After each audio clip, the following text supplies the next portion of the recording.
Let's see here. A Dubious Tale of the Crystal Tower.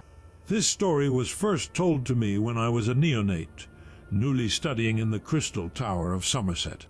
I was admiring the famous animal pens of the tower when I was approached by an older student. The fellow who told me this tale seemed very trustworthy at first, but as the reader will soon discover, the tale is very dubious indeed. Of course, I have told it since to other neonates of the tower in the same spirit. I offer the following for your august consideration, gentle reader. Many, many years back, a talented but poor bard was passing through Somerset looking for work.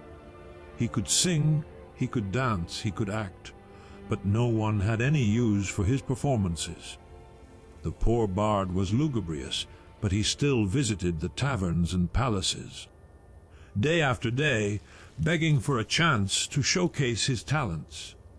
One day, dejected from more bad luck, he was approached by a tall elf in a long robe, a magister of the Crystal Tower, in charge of the animal pens.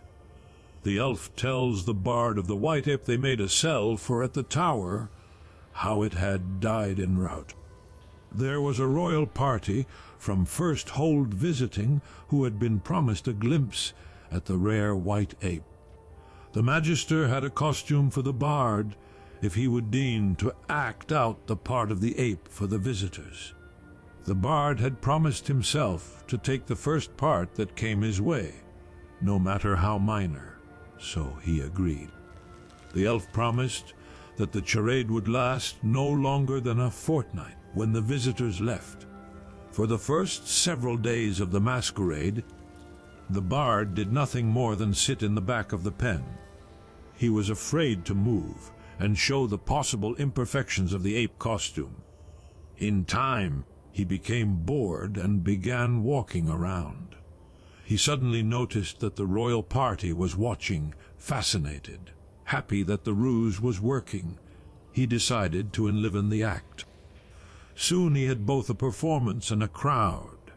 Instead of dancing a traditional elven jig, he would swing around the cell with every acrobatic trick he knew.